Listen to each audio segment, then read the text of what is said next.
Hoje a gente vai mergulhar fundo na história do Banco Master. É um caso que deu o que falar, mas a narrativa que contaram pra gente, aquela de que a culpa era dividida, sabe? Será que ela para em pé? Vamos puxar esse fio para entender as conexões de poder que talvez tenham ficado de fora do roteiro principal. E o nosso ponto de partida é exatamente essa ideia do falso isentismo. Sabe aquela tentativa de parecer tão imparcial, mas tão imparcial, que no fim acaba criando um equilíbrio que simplesmente não existe na realidade? Pois é. No caso do Banco Master, os fatos parecem contar uma história bem diferente daquela que a gente viu na TV. A história que venderam pra gente foi a de um quebra-cabeça, com as peças bem espalhadas entre vários grupos políticos. A impressão que ficou é que a responsabilidade era de todo mundo um pouco, né? Mas será que os fatos confirmam essa versão? Pois é aqui que a coisa começa a ficar interessante. Porque por trás dessa suposta divisão de culpa, os indícios apontam para uma trama bem mais direcionada, com personagens centrais que, curiosamente, não ganharam os holofotes que mereciam. Vamos descobrir quem são eles? Para entender essa teia, a gente precisa olhar para a hierarquia do poder. A mídia nos mostrou um rosto, o suposto cérebro de tudo. Mas, como em todo grande esquema, o verdadeiro poder costuma operar nas sombras, bem longe dos holofotes. Esse aqui é o Daniel Vorcaro. Ele foi apresentado como a figura central, o chefão do Banco Master. A pergunta é, ele era mesmo o chefe de tudo? Ou, talvez, só uma fachada bem conveniente para o esquema? Uma única palavra: comandante. Isso numa mensagem de WhatsApp. De repente, tudo muda de figura. O cara que a gente achava que era o chefe, na verdade, se reportava a alguém. Aquela pirâmide de poder que nos mostraram parece que ela estava de cabeça para baixo. E aqui está o ponto crucial. Dois nomes que são essenciais para entender a fraude, segundo as fontes, simplesmente não apareceram na história inicial. Nelson Tanuri, o tal comandante, e João Carlos Mansur, o dono da Reage, a empresa que supostamente validava ativos podres. Sem esses dois na equação, a conta não fecha. Agora, a regra de ouro de toda investigação. Vamos seguir o dinheiro. Num rombo desse tamanho, a pergunta mais importante é sempre a mesma. De onde veio toda essa grana para alimentar o esquema? E a resposta, olha, é de cair o queixo. O dinheiro vinha de fundos de pensão de estados e municípios.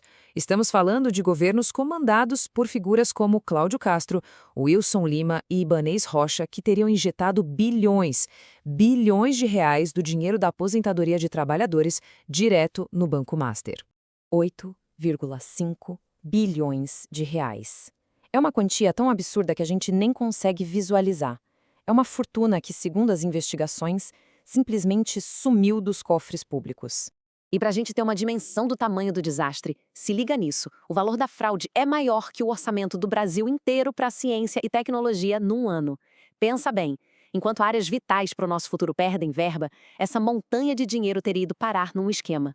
E o dinheiro dos aposentados foi parar onde? Em jatinhos particulares, festas de luxo na Itália, cachês milionários. O contraste entre a origem do dinheiro e o destino final dele não poderia ser mais gritante. O esquema desse porte não acontece do nada. É preciso cumplicidade ou, no mínimo, uma falha gigantesca de quem deveria fiscalizar. A pergunta que não quer calar é: onde estavam os vigias? Quem deveria estar olhando e não viu? Para sacar a mecânica da fraude, a gente precisa entender o papel da administradora. Pensa nela como se fosse um juiz, um auditor totalmente independente. O trabalho dela é olhar para os ativos de um banco e dizer o valor real deles, justamente para impedir que o banco infre os próprios números e pareça mais rico do que é. E o golpe era de uma simplicidade que chega a assustar. O banco comprava um ativo que não valia quase nada. Aí, a administradora, a reg, ia lá e carimbava: isso aqui vale milhões. Pronto. Com o balanço todo maquiado, o banco parecia super saudável e a roda continuava girando. Então, uma fraude que parece tão básica, tão na cara, dependendo de uma única empresa, como é que o Banco Central, o xerife de todo o sistema financeiro, não percebeu isso? É a pergunta que fica no ar. E a coisa fica ainda mais séria. As investigações apontam que Roberto Campos Neto, o então presidente do Banco Central, foi alertado várias vezes sobre o que estava acontecendo, e nada de drástico foi feito. Pior ainda, 2 subordinados diretos dele foram presos, acusados de estarem no esquema. Ou seja, a falha parece que não foi só de vigilância. O problema estava dentro de casa. E agora, a gente volta lá para o começo de tudo.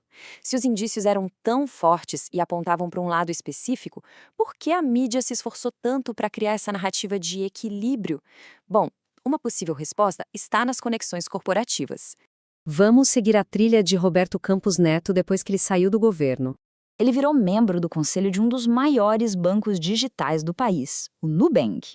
Agora, a peça final do quebra-cabeça, quem tem uma parceria estratégica importantíssima com o Nubank. Exato, o Grupo Globo é sócio do Nubank. O ex-chefe do órgão que deveria ter fiscalizado o Banco Master foi trabalhar num banco parceiro do grupo de mídia que noticiou o caso de uma forma, digamos, equilibrada. As peças parecem se encaixar, não? E se ainda resta alguma dúvida sobre aquele tal equilíbrio, os números falam mais alto. Quando se mapeia a afiliação política de todos os envolvidos, de quem geria os fundos até os operadores do esquema, o resultado, segundo os levantamentos, é esse aí: um desequilíbrio gritante. A matemática não costuma mentir. E a gente termina com essa reflexão.